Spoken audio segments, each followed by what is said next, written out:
Hopefully that works, huh? Hopefully I didn't break the machine. Like we broke the interweb machine yesterday, Sasha. Sounds good. Oh, we got it. It's brewing. It sounds good. Maybe I didn't break it. Anyway, want my freshly brewed Tim Hortons Canadian, eh? Coffee brews hopefully pristinely. It's BC, the Amplified Man, coming at you guys with an impromptu bonus Wednesday video. I know we don't usually do these Wednesday vids anymore. We call it a day off from the channel, kind of. Especially with Tony Khan no longer wanting to hear BC's thoughts on Dynamite.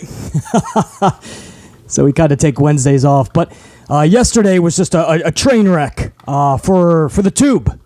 Not necessarily just for the channel, man.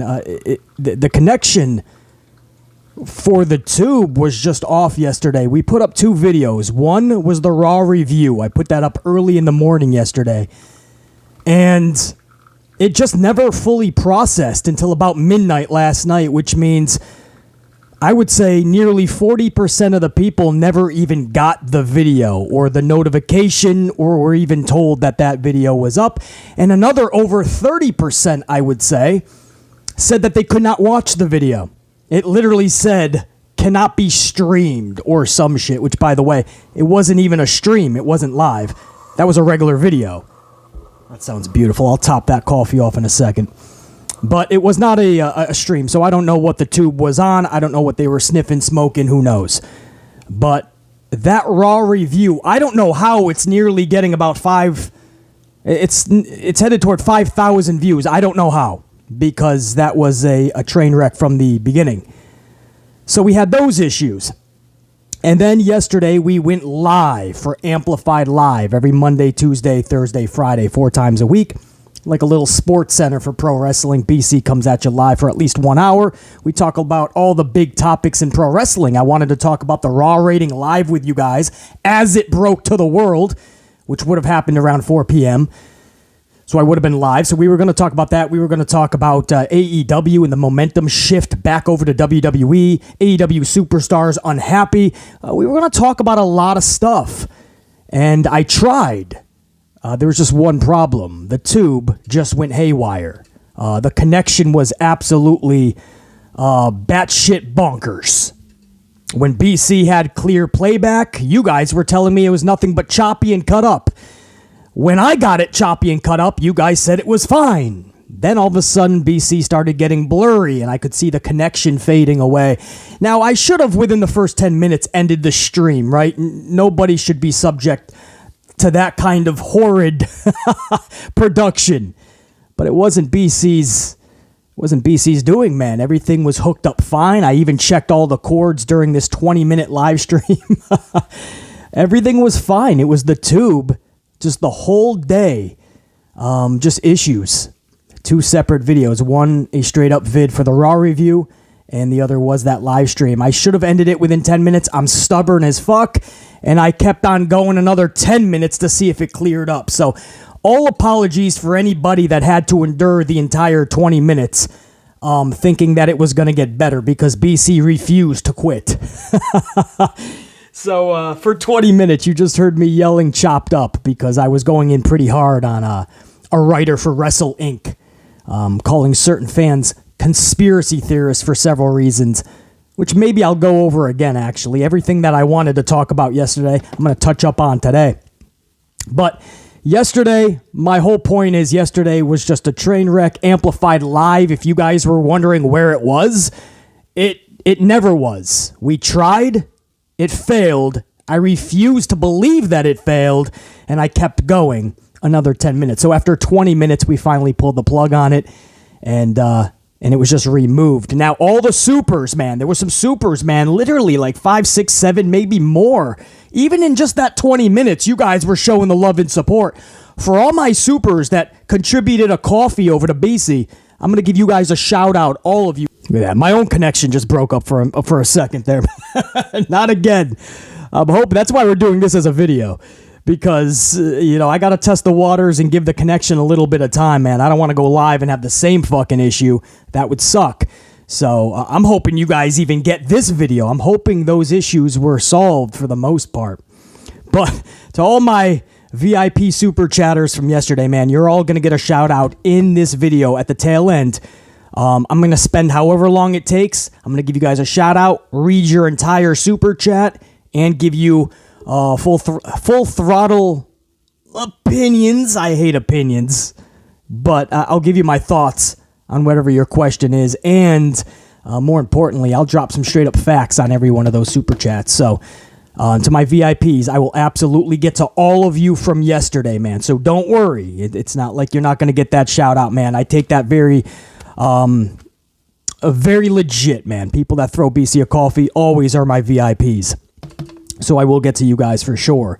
Also, Adam Karaxin for that other super thanks from yesterday's video. Adam, I appreciate that. If there was other super thankers, I will get to them and absolutely give you guys a shout out in a future video. I have to collect the list, but I know Adam Karaxin absolutely showed that love the past couple of days, and the super thankses, which is a separate button when we're it should be somewhere down below. Never needed, by the way. If you guys ever send a super thanks, I treat them just like super chats. I'll always give you guys a shout out, and if time permits, I'll even read it out and give my thoughts on it. So that's it, man. That's the laundry that needed to be cleaned up from yesterday. That's why you guys are getting a bonus video, and that's why I'm going to talk about every fucking subject that I wanted to yesterday, because I'm stubborn as fuck, and I'm going to talk about it. That's right. I'm going to talk about it while I drink my coffee. Been in New York too fucking long. Salute. This is a Tim Hortons coffee. Let me get this going, and we got a lot to talk about, man. We got a Vince McMahon. Before I even start, guys, I wouldn't have talked about this yesterday because this story didn't even break yesterday. But oh, look at that, man. That's a good texture right there in that Tim Hortons. Sometimes the cream hits every coffee differently, you'll notice. So always love seeing that shit. Let me put some sugar because we got to be more amplified, obviously. I don't care how long this takes. I'm trying to keep it under an hour, but that was a long explanation for why we're having a Wednesday video, because yesterday went off the tracks. So hold on, let me stir this up a little bit. This is actually my 5th coffee, man. We're filming this a little later in the morning. We had some things to do, so I'm only able to get this now. Let me give a salute before I start this off, man. We're going to talk about Vince McMahon, dude. Even though he's retired, supposedly, the shit keeps hitting the fan, dude. Salute. Ah! Fuck yeah, bro. Come on, man. Come on, dude. I really hope it allows this video is able to get out to all you guys, man. If you guys have any problems with it, always, anytime you have a problem with a vid, man, always just keep checking back. The audio issue will clear up. It's a tube thing. It's not BC. Or just try signing off, or try a different device. If you're on a phone, check the computer or a laptop, because it's out there. It's harder now, man. The tube is having issues, and content creators kind of have to deal with that, as does the subscribers and viewers. Anyway, Vince McMahon, the latest. I'm not even going to bother reading anything. I read what I needed to about an hour ago when I caught this story. Another $5 million has been reported through the latest SEC report from WWE. In other words, Vince already had 14 some-odd plus that was unaccounted for, that was not filed properly. Now you can add in another $5 million that was not related initially to the investigation. What this means is it brings nearly $20 million of unmarked revenue, or at least not where it's supposed to be, period-wise.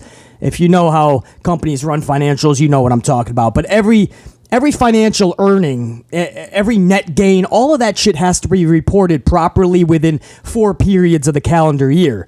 Whether it's Q1, Q2, Q3, Q4, doesn't matter. It has to go where it has to go for tax purposes and overall Uncle Sam reasonings. So when you don't do that, you're playing a very risky game. You're playing roulette, and if you get caught, you're fucked. Especially if you're talking about $1 million, $5 million, $10 million, and now Vince McMahon got greedy and he went to $20 million so far. And that's just the latest report. You're noticing we keep getting more and more every 2 weeks, it seems. There's another fucking few $1 million coming in, more stories. So it goes to show, like, where is this extra $5 million coming from? This was between 2006 to 2009, I believe. Was another $5 million. You got to believe that's another couple of payouts somehow. And that's what we mean about more of these stories, these allegations coming out. I mean, how many women truly were there? How many times did he cheat on his wife? I mean, I understand. I'm Italian, right? I grew up where you had the Goombas, the side chicks, right? Old school Italians know what I'm talking about, right? I'm not saying it was right, but you did. You had side chicks. They were called Goombas. Sopranos viewers, you know what I'm talking about. Okay, so you have one of those once in a while, or just one steady one for years, right? But I mean, we're leading up to 10 females already that we know of. If the money falls where we think it is, and a lot of these were just payouts, and Vince is just trying to cover up tracks by taking from one source, filling from another, taking from another to fill the original source. I mean, you're just playing a game at this point by moving money around, not reporting it where it should be, taking company money to pay for personal shit, then taking personal money from other gains and putting it back into the company. This is a game that's being played, right? I mean, that's exactly what $20 million, not where it should be, or not showing up where it should be. Yeah, that's not good at all. $20 million? How do you fucking not mark that correctly? And Vince now says, I'm going to pay every bit of that back personally. Yeah, that sounds like somebody who's pretty damn guilty. Sounds like somebody who done fucked up. But how do you really do that, man? $20 million fucking dollars. How many times do you... I mean, if you're going up to 10 females, let's just say. I mean, that's just what we kind of know about. I mean, damn, bro. Don't you know eventually you're going to get fucking wabaka'd? Don't you know eventually that's going to come kind of come tumbling down? I don't know, man. That's the latest report, guys. Broke late last night. WWE broke it late last night because they have to announce this stuff for their shareholders and whatnot, so that they legally have to tell about what's happening, right? So they broke this shit really late last night. Hope it gets swept under the rug. You know, just another $5 million that was not marked correctly, not put in the right placement, not put in the right period. Switched around, moved around, taken, reshuffled. It's just $5 million more on top of 14.6, $20 million in total. And we're not done, by the way. They never said this is wrapped up. There could be another $5, $10 plus million by the time this is done. 15 to 20 women. We don't know. We're just going by the trends. This has been going for months. You wonder why this guy retired a week before SummerSlam? No, that's not just because he felt he was getting old one morning and he's like, I'm done. It's because of the investigation. And that leads me to the story that I was ranting about to start yesterday's live stream, but unfortunately nobody could hear it. The audio was just all chopped up, and it was the connection was just shit. Just like that. I just saw that connection issue right there, Sasha. But that's from my end. See, I know when it's from this end. Yesterday was just the tube imploding, so that was just a different story. But what I was discussing was the fact that Vince McMahon, or at least this writer for wrestling, thinks that anybody that thinks Vince McMahon is still involved somehow with WWE, that we're conspiracy theorists. How the fuck do you figure when the guy is still the owner of WWE, literally the majority shareholder, owner? The majority owner. Over 80% of the voting fucking rights, first of all. But just percentage-wise, he's the majority owner. Is it that hard to think that the owner of the fucking company isn't talking WWE with his family? That's how you legally get away with it, right? Everyone wants to bring up, legally he can't really discuss too much business now that he's out of the company. Motherfucker, how do you think some of these bigger companies that have family in high spots, how do you think they get away with it all the time? They can easily say they're at the Thanksgiving Day fucking dinner or Sunday night dinner, and they're just shooting the shit.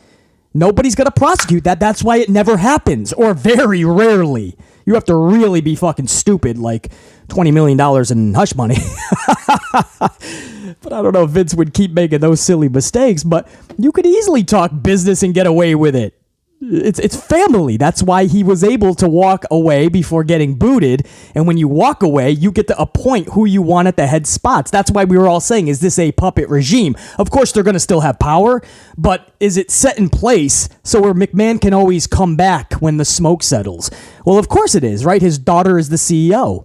The other CEO is his hand-picked right-hand financial man, Nick Khan.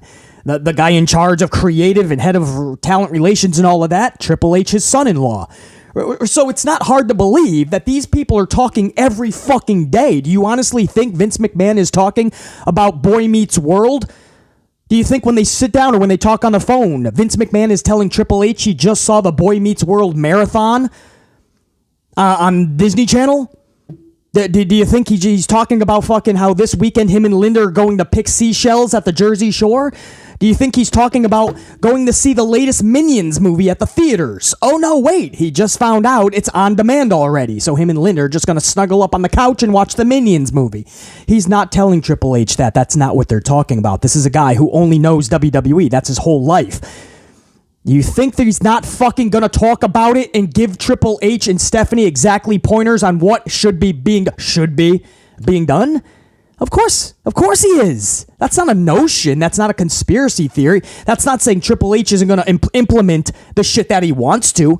It's not the point that we haven't already seen change, because we have, and we're going to continue to see it. And he's bringing back some superstars that should have never left, like Karrion Kross, Dexter Lumis, Dakota Kai, who I'm so high on, all of them. You guys know that. If you follow the channel, you know how high I am on all of them. They never should have been let go, and I'm the one who was the first one to tell you that when they did get let go. But if you think fucking McMahon, that he just went away because he's retired, he's got no fucking say, or he's not talking to these individuals in that company, that's the conspiracy, to think that he's not involved. So this guy, Cy, for WrestleLink, he says, the quote, this is the following. This is a quote from Cy, WrestleLink. The notion, oh, wow. How dare we come up with a notion, right? Us conspiracists. Fucking conspiracists. The notion that former WWE CEO and chairman Vince McMahon is still overseeing the wrestling promotion from the shadows has been, right, make us sound like loony, right? From the shadows, we think McMahon is running shit. Has been suggested not just by conspiracy theorists and fans. Isn't conspiracy theorists and fans, wouldn't we all be fans? So you're calling the fans that think that Vince still has some type of say. You're calling us conspiracy. So why do you have to say conspiracy theorists and fans? This is just horrible writing, but it's wrestling. What do you expect? But also by former champions CM Punk and Bobby Lashley. Punk scoffed at the idea that McMahon surrendered control of WWE, and Lashley suggested in a recent interview that his former boss will still have creative influence in the direction of WWE programming. That's all we're saying. Bobby Lashley knows that, and other wrestlers, they've come out and said, yeah, Vince is retired, Triple H has the reins. Not Roman Reigns, that's still going to be Vince's project, that's pretty obvious. But H has the reins, but just like Bobby Lashley said in that interview, he's still going to have creative influence. Whether that's legal or not doesn't fucking matter. He knows he can get away with it. That's his family. You're going to talk business. You're just going to. So if they ever got caught for anything, Vince could just say, oh, no, we were just shooting the shit.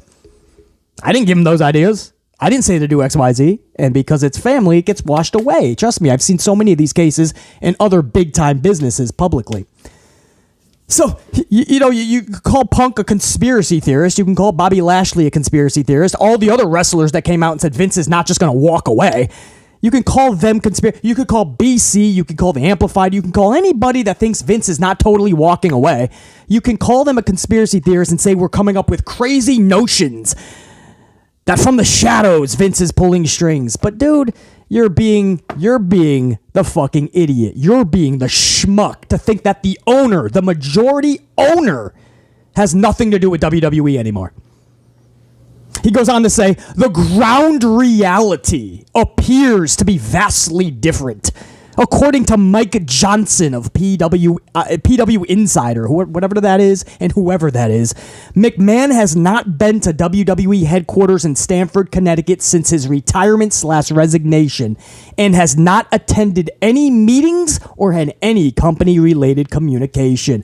Well, gee, Mike Johnson, how the fuck do you know that? Are you up this guy's ass 24/7? Does he call you before he takes his morning shit, gets his morning coffee, and then heads out to pick seashells at the fucking Jersey Shore? Before he goes to the movie theater to watch the Minions, does he fucking tell you that? Does he personally tell you he hasn't been to headquarters in 21 days? 19 days? 16 days? Ever? Since his retirement? Does he tell Mike Johnson that? Who the fuck is this dude and how would he know?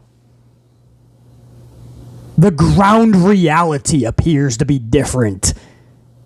McMahon has been removed from both the internal list of performers and the entirety of the company's corporate structure. Bullshit, lie, just like when they said that about Sasha. She's been released from, fucking taken off internal lists. There's no such thing as an internal list. They're talking about show sheets, script sheets, to see who can be used for certain shows that are coming up, right? Like injury reports are on that. If Rey Mysterio has a broken leg, for instance, you can't use them, right? If somebody walked away like Sasha and Naomi, obviously you can't use them. We already knew they were off the show sheets. There's no internal sheet that they're released from, but then publicly when you go on .com, they're on the public sheet. Shut the fuck up, you fucking morons. And these are the reporters, these are journalists, my ass. In fact, the toilet paper you wipe your ass with is more worthy and prestigious than these fucking dipshits. Internal lists. We heard that about Sasha, and then what's the latest word we heard? Oh, she's back. And what did BC tell you from the beginning? They never left. They were always still with WWE. They were never released. And there they are. There they are, right? They could come out tomorrow and say, oh, we were released for a month. You were not. You had the WWE letters right after your fucking names on social. You were never removed from the public list. Legally, you have to do that. Otherwise, you're misleading the public and your shareholders. And that is very much illegal. If you released somebody like Sasha Banks, Naomi, anybody, you have to remove them from public sheets. You have to. You're misleading the public, and you're a publicly traded company. You're misguiding your own stockholders at that point, shareholders. Because some of the biggest stars, like Sasha Banks, is no longer there, but you're promoting them. You can't do that. They were still there. So all the report, they're removed from internal list. What the fuck is an internal list? What are you talking about? It's a show sheet. Vince McMahon is taking off from the internal sheet. Wow. And then they say he's also removed from the company's corporate structure in its entirety. Bullshit. He's actually the majority shareholder. He is actually the one who has the most voting shares. He is the owner of World Wrestling Entertainment. Yeah. He's being taken off the company's corporate structure. Well, basically, I think he means just like titles, like CEO. No, it's not the corporate structure. He's still fucking heavily there. In retirement or not. That he gets to get away with it. By being retired, he gets to do whatever the fuck he wants. He didn't get booted. It's not like he's never allowed back in Stamford. At the headquarters, he retired. He played it swiftly. But we're conspiracy theorists. The report added that one specific question a lot of WWE employees have inquired about is whether McMahon still has access to the gym in Titan Tower. Wow! Of all of the news, we need to know if Vince is still working out at his gym. No one within WWE has heard of him physically going there. Great reporting, Sai. What do you mean nobody knows if he went to the gym? I thought from PW Insider, Mike Johnson knows what he does 24/7. How does Mike Johnson not know what the fuck McMahon's doing at the gym? What gym he's going to? How long did he work out? Was it delts? Was it fucking buys? Was he working the tries today? Was it leg day? Did he not skip leg day? Was it penis day? Did he go to the fucking local paralegal and have penis workouts? Who the fuck knows? Mike Johnson supposedly does. That's what we're being told. Mike Johnson knows everything. Fuck off, Sai from Wrestle Inc. Bullshit. call us conspiracy theorists, man, because Vince McMahon still owns the fucking company. Literally, he just does. It's not that far-fetched to think that his vision is not being set out. Of course, Triple H now has the reins. It's going to be changed, hopefully for the better going forward. Hopefully we see storylines come to life and larger-than-life characters, people being booked more properly, stars being made, of course. But if you think McMahon is just sitting in the retirement home with the WWE not on his mind, not fucking making phone calls to Triple H and Stephanie a couple of times a day, I'm calling bullshit. Call me all the names you want, bro.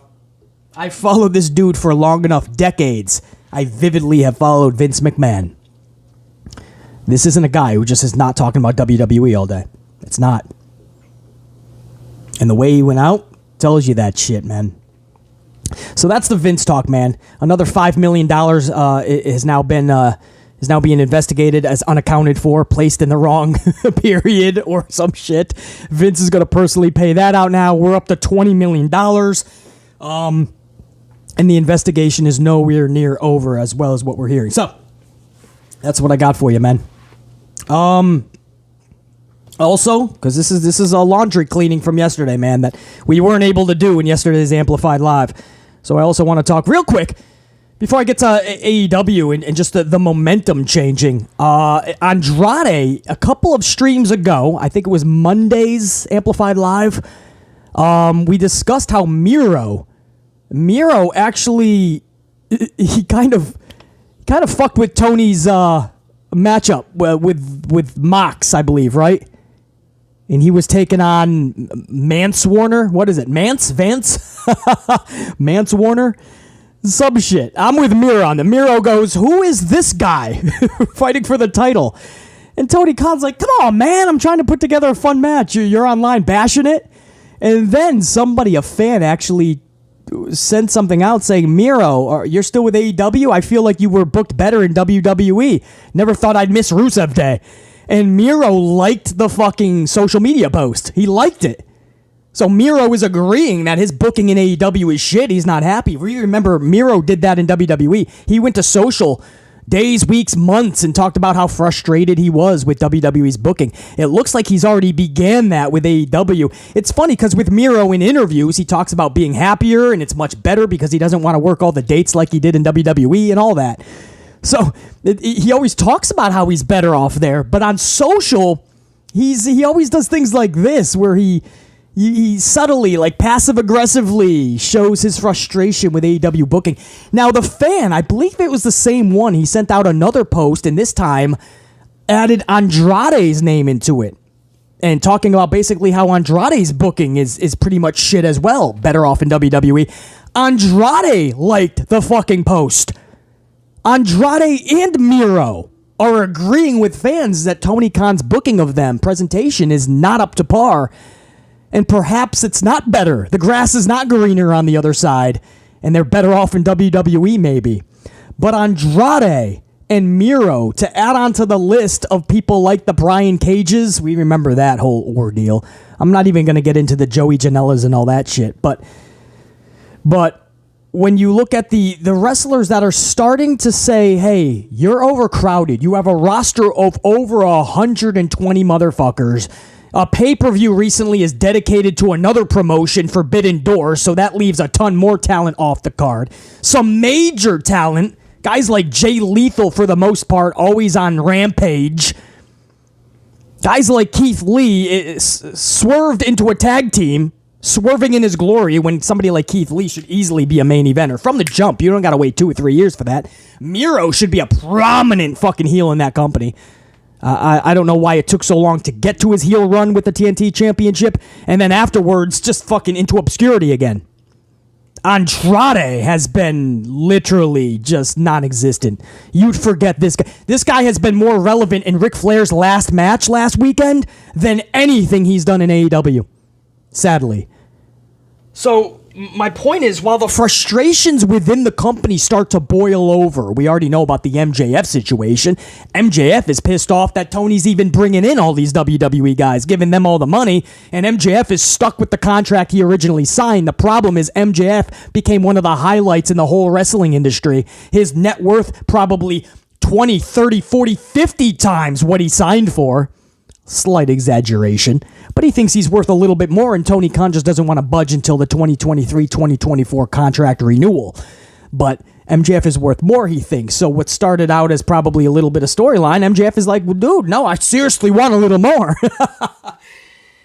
So whether it's homegrown talent like MJF or WWE talent like Andrade and Miro, whether it's fucking dudes that Tony brought in like Brian Cage and so many others, at what point do you say, damn?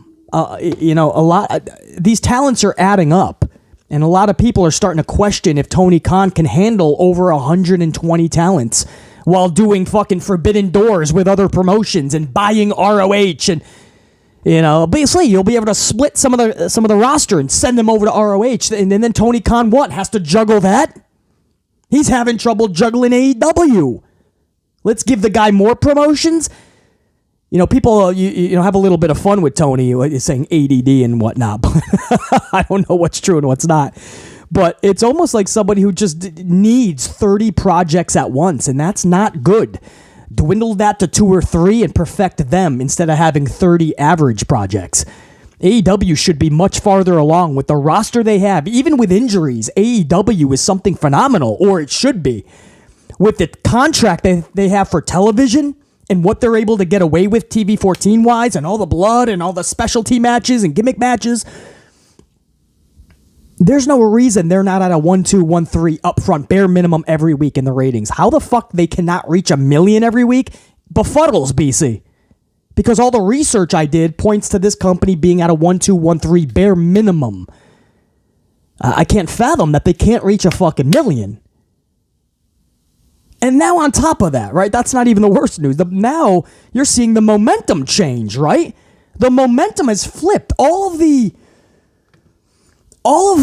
momentum, like the new kid in school, right? You got the coolest kid in the school, and then this new kid comes in, right? And he's got the better fucking hair. He's got the better outfits. He's got the better smile. He's now the dude that all the other kids want to hang around with and all the girls want to bang, right? And now the other cool kid is like, nah, but I'm throwing a party at my fucking house, man. Everybody show up. And the new kid is like, well, I'm throwing a party over here. So, I mean, if you want, show up maybe. And he's much cooler about it. And everybody ends up showing up to the new kid, the new cool kid's house. Everybody else at the other kid, man, he's got his little core group. And they're like, what the fuck, man? Well, that's what happened to NXT, Black and Gold, when AEW started whooping their ass. And the new kid showed up, and Triple H, he didn't just get beat. I mean, he ended up having the heart issue. He went straight to a hoss. He had to recover for months. Now he's back with a vengeance, though. And now what's happening is the new cool kid, he was able to bounce the old new kid out, but now he's back. Now he's back, and he has stolen that momentum. Everybody is like, whoa, is that Freddie? Damn, he's got the new Tommy Bahama shirt. He's sporting the new Oakleys. Are those the new Jordans? Damn, what's he got? A mansion on the lake? He's throwing a party Friday? Sorry, Billy, I'm going to Freddy's. All of a sudden, Triple H is back, and he's got a new fucking vehicle. He's got a new kingdom on the lake. Whether it was given to him or not. I mean, NXT was too, and he flopped it. Now he's brought the momentum over to WWE. And now you got fucking Billy over here who's Tony Khan, and he's like, well, what the fuck? You guys were all coming to my place for the party. AEW was the place to be. We were the talk of the town. Remember when we were all making fun of Vince McMahon? Remember we were trashing WWE? I mean, you guys had in the community people like Dave Meltzer and a bunch of podcasters. They would do nothing but shit on WWE, mostly justified, by the way. But even the positive shit, when there was it, they'd swipe it under the rug, talk about it real quick, right? The cool thing to do is just shatter everything. But if it was AEW, even if it wasn't that great or even bad, they would talk about it like AEW was the best thing in pro wrestling since fucking Shawn Michaels Undertaker WrestleMania 25. Actually, maybe it was. That's not the point. They weren't calling them out on a bunch of shit. When Tony Khan would fuck up, people like Dave Meltzer just swiped it underneath the rug. AEW could do no wrong. Even people like BC, who called everything down the middle and talked about the bads and things that needed to be fixed, they tried to silence all of us content creators that tried to be fair. But what happened, man? Even now, Davey Meltzer, and I gotta get a quote on this, even Meltsy Boy is turning his back on Billy's house party. He's going back to the original cool kid. He's going to Freddie's place now. He's going to Triple H's. Even Meltsy Boy is saying that AEW is in a world of shit. Listen to this quote. Again, this is the dude who was running the AEW is on cloud nine and WWE is fucked train. I mean, he was the conductor of it. He says this. This is a quote from Meltsy, the AEW biggest flag fucking carrier of AEW. In a historical wrestling war, being number 2 is tough. What Tony had, number 1, was Tony was the growing company since he started with momentum, a very hot fan base, better television, at least Wednesday was better television. It was growing, and the other guys were failing, meaning WWE. He says the gap was getting closer, and as long as the gap stayed the same or got closer, he's doing really, really well. Well, now, it's too early, but Paul Levesque, Triple H, is getting kind of like the beginner's luck again, and in this new enthusiasm. But Tony is struggling. I mean, he's first on Wednesday, but he's further away from WWE than he was months ago and a year ago. Meltzer says he's further away than WWE than he was months and even a year ago. It's not like Wednesday, Tony's got this great show. Oh, he says, it's not like this Wednesday, which is later tonight, by the way. It's not like he's got this great show tonight. He's even trashing the show tonight. That's what he's doing. He's saying it's nothing to call home about. And it's not like I'm sitting here going, I'm wondering if they can beat them in the ratings, because they've done that many times in the past. I'm saying this week, I don't think they will. I don't think it'll even be close. The gap is different in Wrestling Wars when you fall behind. There's a weird momentum. It's a different business now, and there's so many differences to it. And Tony's ability, as far as the money that he has and the money this thing generates, it's not the same. But it's not closing in on number 1, which he had been doing almost from day 1. That's a full quote. My point is, man, even the biggest flag barrier, when I raise the question, is the momentum changing? It's rhetorical. We're seeing it in the community. I'm sure you guys follow other podcasters that did nothing but trash WWE and praise AEW.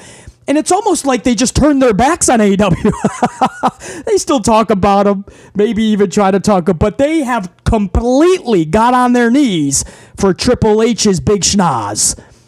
I mean, they are literally sipping the H Kool-Aid before H even did anything. They're taking shows that basically are still Vince McMahon-esque, right? Since Triple H took over, I'm sure you can look at these shows. There's a couple of Triple H nuggets. Maybe you feel the flow is a little better, but they're still Vince McMahon shows for the most part, right? Friday night, you see the Viking Raiders win a jobber match, and then moments later, Kofi Kingston is beating one of them in 90 seconds with a fruit roll-up. That's the same shit we always saw with McMahon. The weird women's tournament with women thrusted together, not even in a tag team, right? That's what we thought we were going to get with McMahon. We're getting it now with Triple H, but I thought H, everything's... Right? That's not even change takes time. That's literally looking at this and going, maybe we shouldn't be doing this tournament. It's stupid. Nobody's even a team. No, they're going to do it anyway, right? These are basically Vince McMahon shows. Omos, even though I love jobber matches, you got Omos in there. You got Gable and Dolph in a 6-minute match. So it's not even like you're just going to produce a 20-minute banger. It's a 6-minute Dolph Ziggler Gable match. No fucking reason for Dolph to be taking on a tag team guy, much less a tag team guy losing in a singles match, but what the fuck. Seth Rollins, because Riddle's been gone for a couple weeks. Rollins is in a feud with a tag team, the Street Profits. What? You want Montez to turn heel, that's fine, but what the fuck is Rollins doing in there with the Street... I mean, nobody wants to say this, right? These are still McMahon-esque shows with sprinkles of H.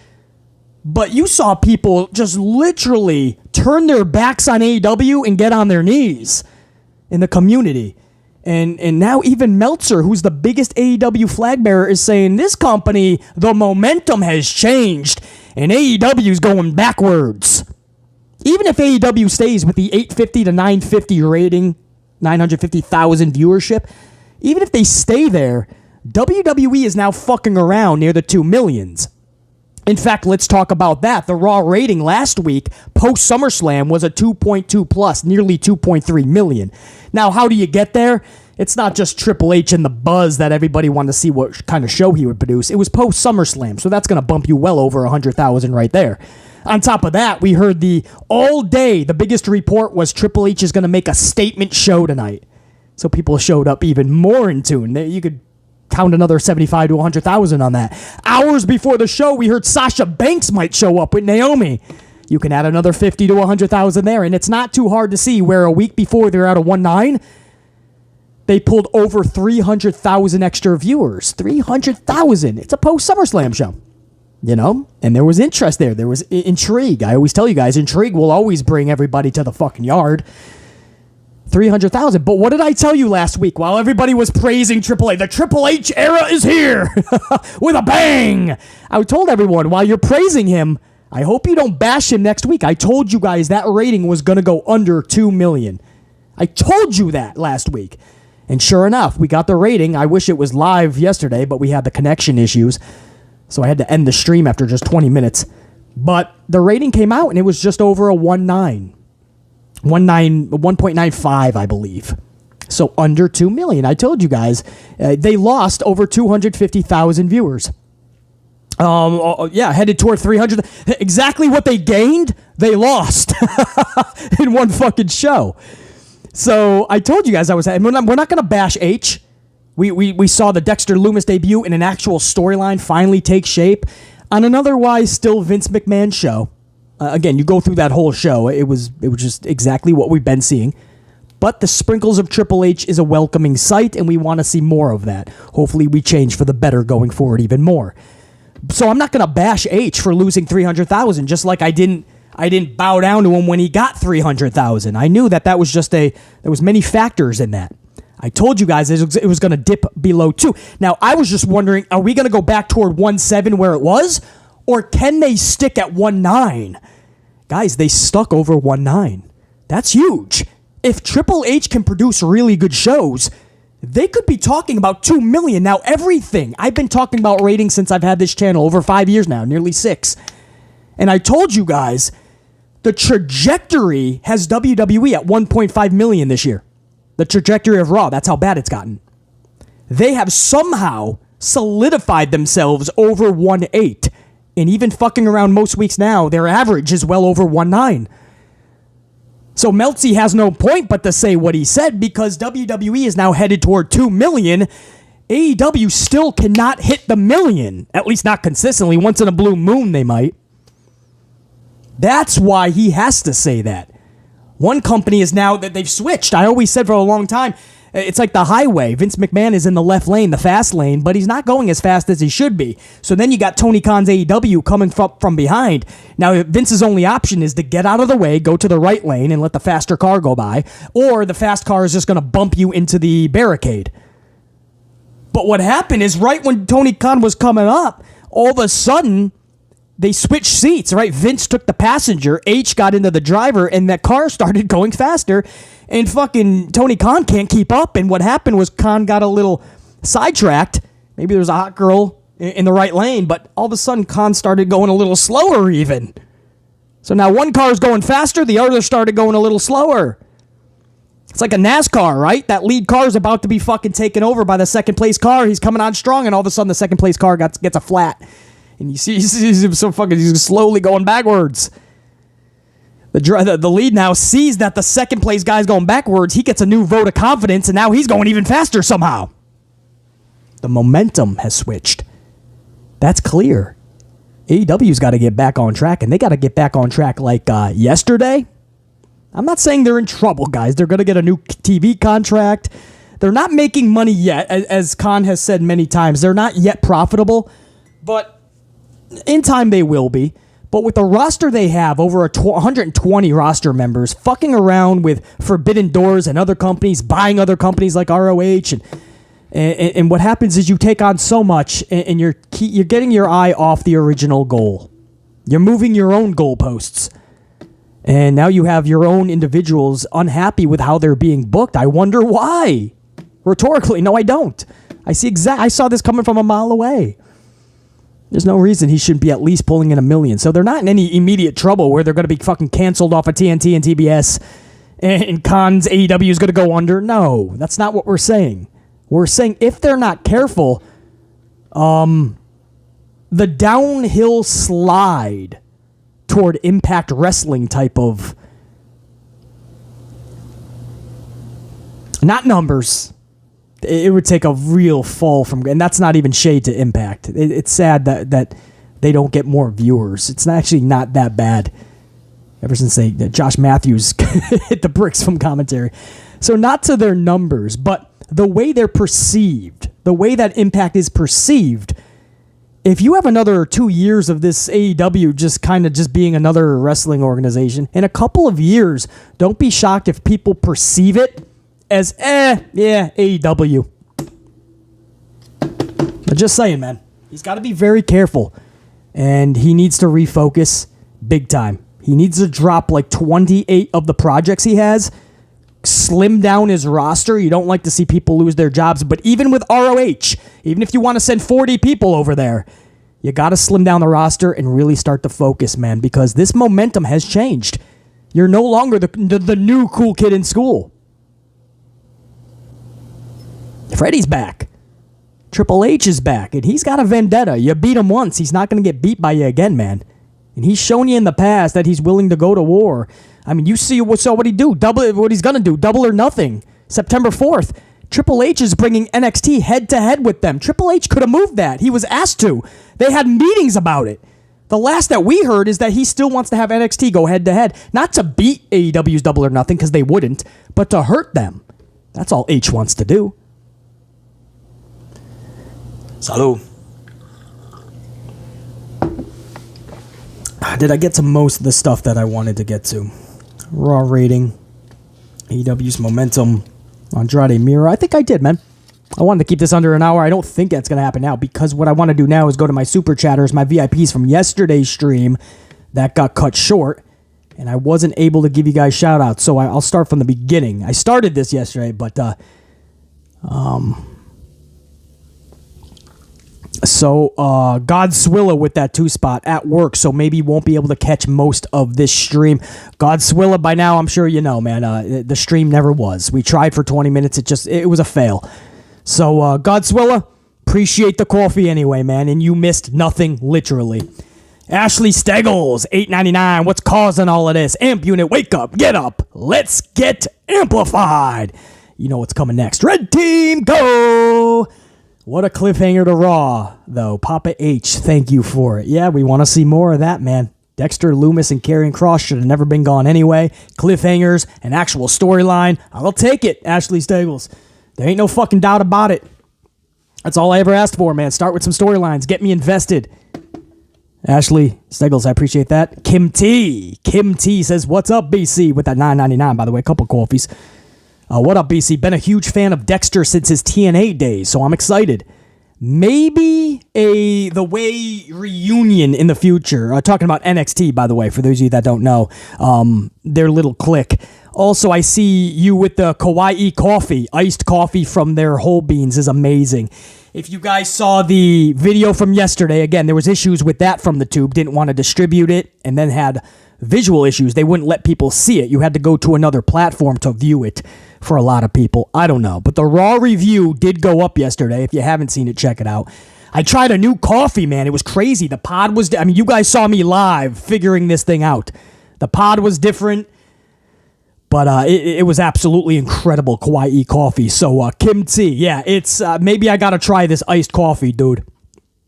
And as far as Dexter and yeah, what about Gargano?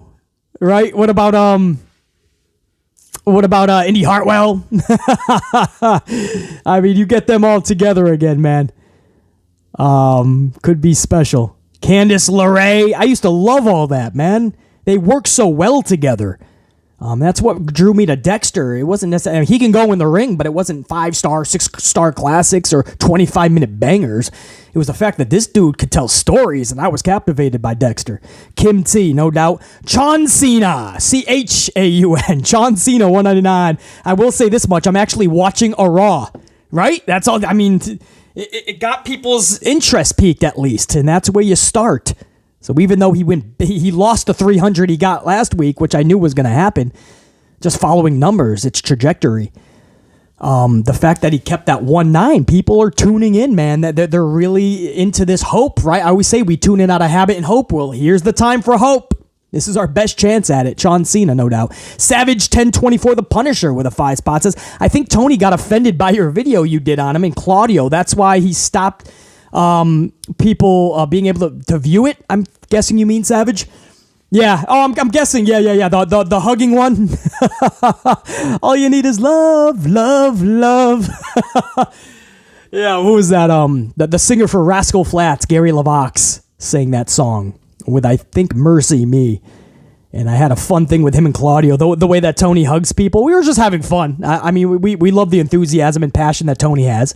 So it was just all in fun, but I don't think Tony Khan necessarily liked it. Savage. Thank you, brother. Ron C, 23, 199. BC Raw wasn't quite that great to me. Rocket to the stratosphere. Ron C, 23. No, it was still Vince McMahon-esque. I mean, if you follow pro wrestling, if you really know how to critique it, you're still seeing a Vince McMahon show. It's just much more Triple H influenced, and we'll take it. And I hope that continues, right? I always said, I think Triple H absolutely has a lot of keys to the bedrooms now, to the keys to the rooms in the house, this mansion, right? But Vince McMahon still has the master key, and he has the master bedroom key. Now I'm hoping that like slowly, maybe Triple H can at least, or a duplicate key, right? Maybe Triple H can have those keys. So it's all about how much Vince is really willing to give up. Because I do believe in staying with the theme of Karrion Kross, there is some smoke and mirrors here. I do think that allowing H to bring some of his NXT people back, thankfully, by the way, because they never should have been gone. But I do believe that this is McMahon's way, too, to show, like, no, see, it's H. I got no, look what he's doing. This is all H. I'm sitting over here collecting seashells on the Jersey Shore. I'm in Ocean City, enjoying the fucking ocean breeze. I'm retired. No, bro, come on. Ron C, 23. Thanks, brother. Eli Renner, 499. Dexter Loomis' vid on WWE YouTube has 1 million views so far. Go figure. Storylines getting people interested. Who would have thought? LOL. Eli, if only they listened to BC 6 years ago when I started the channel, a little over 5 years, whatever it's been. Started the channel in 2013 as just a view. We started making content about 6 years ago, I think, right? 5 years, 6 years, something like that. Anyway, I always say that, right? Well, basically, you didn't start 6 years ago. It says 2013 or so 2012, whatever the fuck. I'm like, no, I wasn't making content back there, motherfucker. I just had to fucking sign in so I could see some remember when Tube wouldn't let you fucking view some videos? Because they were sensitive subject. Have to be signed in. So I had to fucking create a fucking... Yeah. I love when people do that. Basically, you had the channel for 10 years, man. You've been making content. No, I have not, bitch. I think I remember it was 2016, and I made some mistakes with WWE. I would actually play the fucking reviews in the bag, and so that got messed with. WWE didn't like that, and they were cool. They didn't try to fuck. They literally, like, they expressed their displeasure. We talked about it. I came back strong in 2017, and just never looked back. So what is that? 17, 18, 19, 20, 21, and now we're in 22. So we're in our 6th year of content creation. I don't know what brought that up. I always say that. Over 5 years. Are we closer to 6 years? Anyway, Eli Renner, no doubt, man. If only they listened to me 5-6 years ago when I started this channel. Colin 199 off topic. Who remembers HLA? What happened to them? HLA. Hilla? Who's Hilla?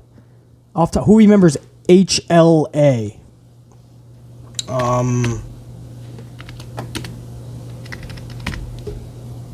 HLA. Let me see what we're talking about here.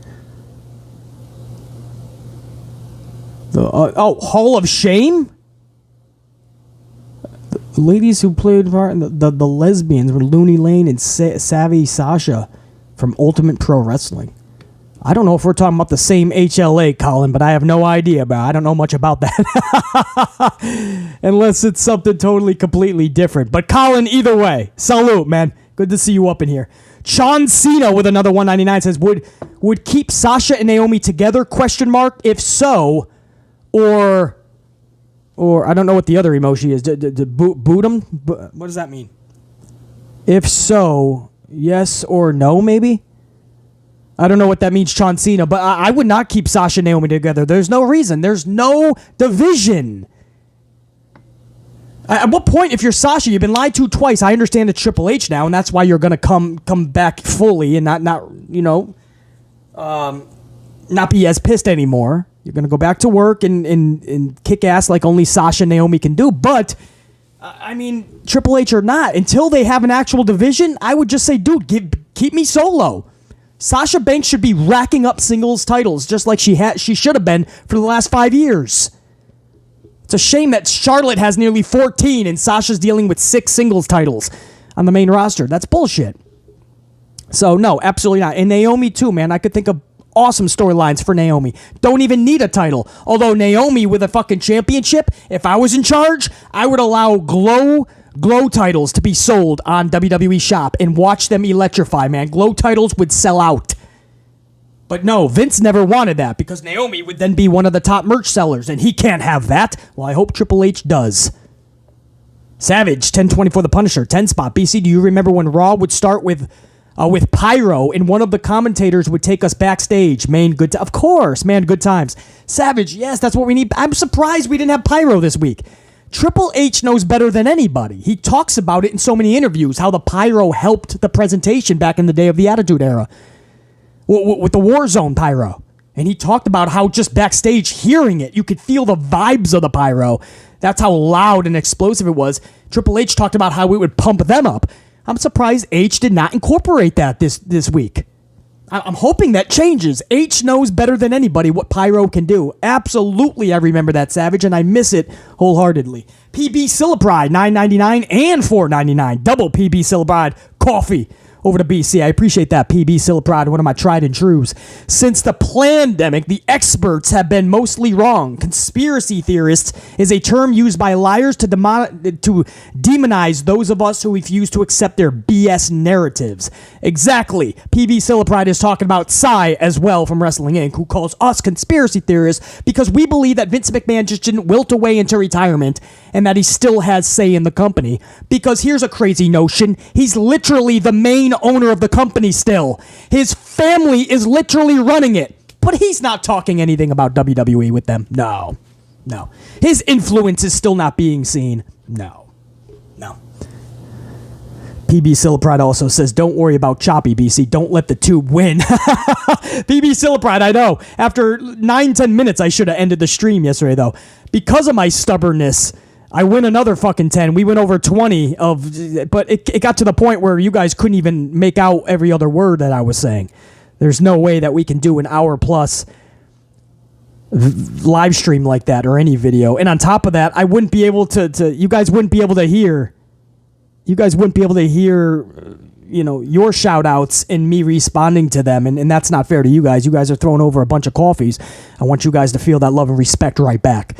So, to all my super chatters, man, even though it was a botched stream, Godswilla, Ashley Steggles, Kim T, Chon Cena, Savage 1024, The Punisher, Ron C 23, Eli Renner, Colin, PB Silipride. If I didn't already say that, probably already said that 3 times.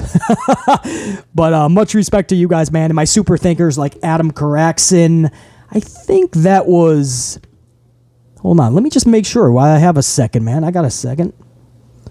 Let me make sure that was the only super thanker. Yes, Adam Caraxon just saying thank you. Thank you, Adam, on that super thanks button down below. Never need it, but I always make sure that I show you guys the love as well. I think that was the only super thankers in yesterday's comment. Let me go. It's easy for me to say because it glows up in a color scheme. Like Adam's comment is in a yellow highlight. So it makes it much easier for me. I think that was it, right? Oh, Sam Byers. I don't know if I got to you on Monday's Raw review, but Sam Byers with a super thanks. I appreciate that as well. I think that was it. Nope. Trev Rains, much respect as always, BC, with a 5-spot super thanks. That was on the Raw review on Monday. I don't know if I gave you a shout out, but Trev Rains, the Tribal God. Appreciate the super thanks coffee, dude. And I think I'm caught up now. All right, that's it, man. I feel much better. This was not going to be any video today, man. This was a day off Wednesday, sort of. But after yesterday, I'm like, nah, fuck that. I wish I could have done this live time-wise. I don't know if it would work out. I do have to be somewhere in just a little bit. So I don't know if I would have been able to go live anyway. And I want to give it some time to make sure that they correct their end of the deal so we don't have that same issue. So I'm hoping this goes out to you guys, man. Not just the majority like yesterday, but I'm hoping this really goes out to you guys, man, and the tube has corrected their wrongs. Because, damn it, BC needs to be heard.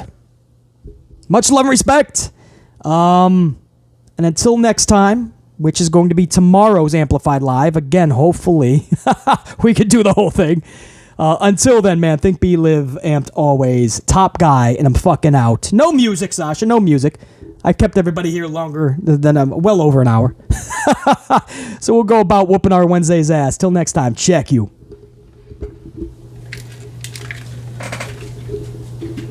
Salut! Salut, Sasha! Salut, unit!